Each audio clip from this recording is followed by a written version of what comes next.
سبحان غير لما سوكعين سبحان الله بنعم الوكيل واسوكعي والله واسوكعي بركت لابكي موبايلكي ugu jiro واسوكعي dhaatada furtay waxa arkay WhatsApp-kaygu saasa Snapchat-kaygu sidaas ah oo buuxo fahimo sawirkeeda oo la dilay horta reer Nairobi gun baatihin gun wallahi gun xitaa gabadhan soo martay xitaa daawadayaal gabadhii lagu magacaabi jiray Fahma Fiicanay oo ka mid ahayd gabdhaha Soomaaliyeed ee caanka ka ah aalada TikTok-ta ayaa waxaa haysata dhibaato markaasi rabbaaniyaal ah taas oo ah in fartay qaadaba meeshay tagtaba dhibaato ay kala kulmayso waxaanu hore u ogeyn in gabadhan Soomaaliyeed ee sharafta iyo cisiga mudan ee hablaheena Soomaaliyeed kuwooda ugu boqoran ka mid ah in markaasi dhalinyaro Soomaaliyeed intay maandooriyo siiyeen kadibna ay muuqaal anshax xumo ah ku duubeen oo uu gaadhay dacal ka dacal balse muuqaalkaas waxaa laga siiyay xaalmarin inkastoo gabadhani ay mudnayd in markaasi zaaid loo xanaaneeyo ama loo dhaqaaleeyo haddaba se arrintii kama hadlayno ee maanta waxaan ka hadlanaa in gabadhii Soomaaliyeed ee Fahma Fiicanay magaalada Nairobi caasimadda dalka Kenya markaasi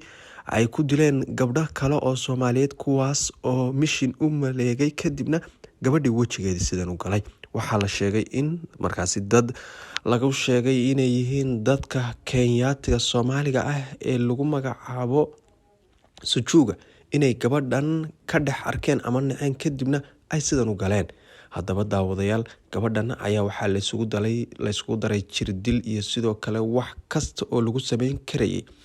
muuqaalo ayaana laga duubay kadibna markii dambe waxaa lagu xareeyay ama lagu xiray jeel ku yaala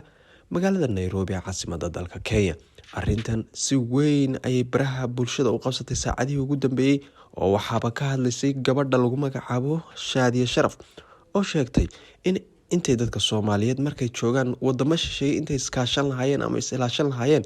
inay iyagii isdilayaan ama dhuunta iska lisayaan arrintan si weyn ayay saameyn u yeelatay oo gabadhan Soomaaliyeed ee Fahma Fiicanay horey ayay u soo iiday maantana inay ooydo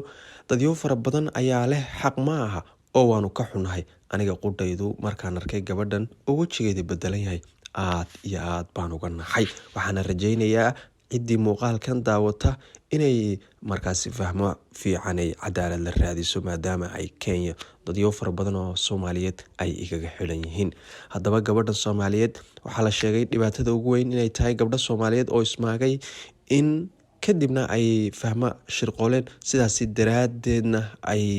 gabadha wajiga uga bedeleen oo ay garaaceen intay guriga ugu yimaadeen caasimadda Kenya ee Nairobi waxyaabaha kaliya ee ajaa'ibka ama aan xad ilaa hadda loo qahin waxaa ka mid ah in haddii laba qof ismaagaan intii qofkii la shirqoolo meel lagu ballamiyo sidii doona laga yeelo oo dhacdadani maaha dhacda hadda kaliya ee waa dhacdooyin markasta dhaca oo welibana dadka caanka ku dhaca waxaanu la soconay Sharma Boy in dhawaan Daahir Calasow intuu kooxo u adeegsaday YouTube-kii laga qaaday isagii la baaxsaday garoow laga tuuray waxaanu ogeyn gabdho Soomaaliyeed mararka qaar markay is shirqoolayaan oo kale ay intay is shirqoolaan ay siday doonaan iska yeelaan haddaba Kenya waa arrimahan oo dhan waa looga hadhay oo buuxo fahimo sawirkeeda oo la dilay horta reer Nairobi gun baatihin gun wallahi gun xitaa gabadhan soo martay xitaa naagaha ma jecel weyseen horta reer Nairobi maxaad ka dhiftiin goobashada maxaa ka dhiftiin goobashada aan baa ku noqoteen markaan yaa hadda fahim hooyadan wacay waa aamin waxaan Photoshop suma soo si kasta oo dhawaa aamin waay because gabadha social media way ka fadhiisatay Snap ma ku jirto TikTok ma ku jirto naaga is caayin ma jirin hooyada wacay maamadii ay qabatay telefoonka waxaan ku dhahay habar yar waxaan rumiyaa mas waa branki fahim sawirkeeda la soo diray run waay tiri gabadhii waa iskugu tagay way xiran tahay waxay ku jirtaa xabsi naagihii kala dileen iyo ayad waa isla xiray naagihii kale waa la soo daayay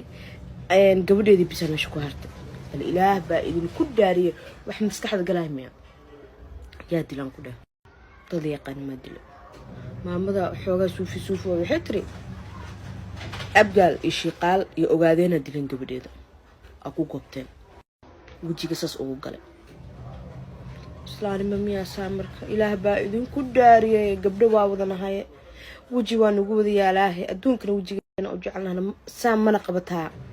fiima ayadaa maskaxdeeda ilaahay maskaxdeeda u soo celi rabbi oo raxmaan oo gabadhan daamishka gaaray aan ku jirto waxaan leenahay ilaah baanu ka magan galnay dagaal iyo dhibaato muuqaalkanna sii sheergareeya youtube-kana Hogal Newsna fadlan subscribe noo saara waxaan idinka codsanayaa inaad fahmo fiican ee cadaalad raadisaan intaad cadaalad raadin kartaan xag Allah iyo cadaalad ka taalaay waa mahadsantiin saaxiibayaal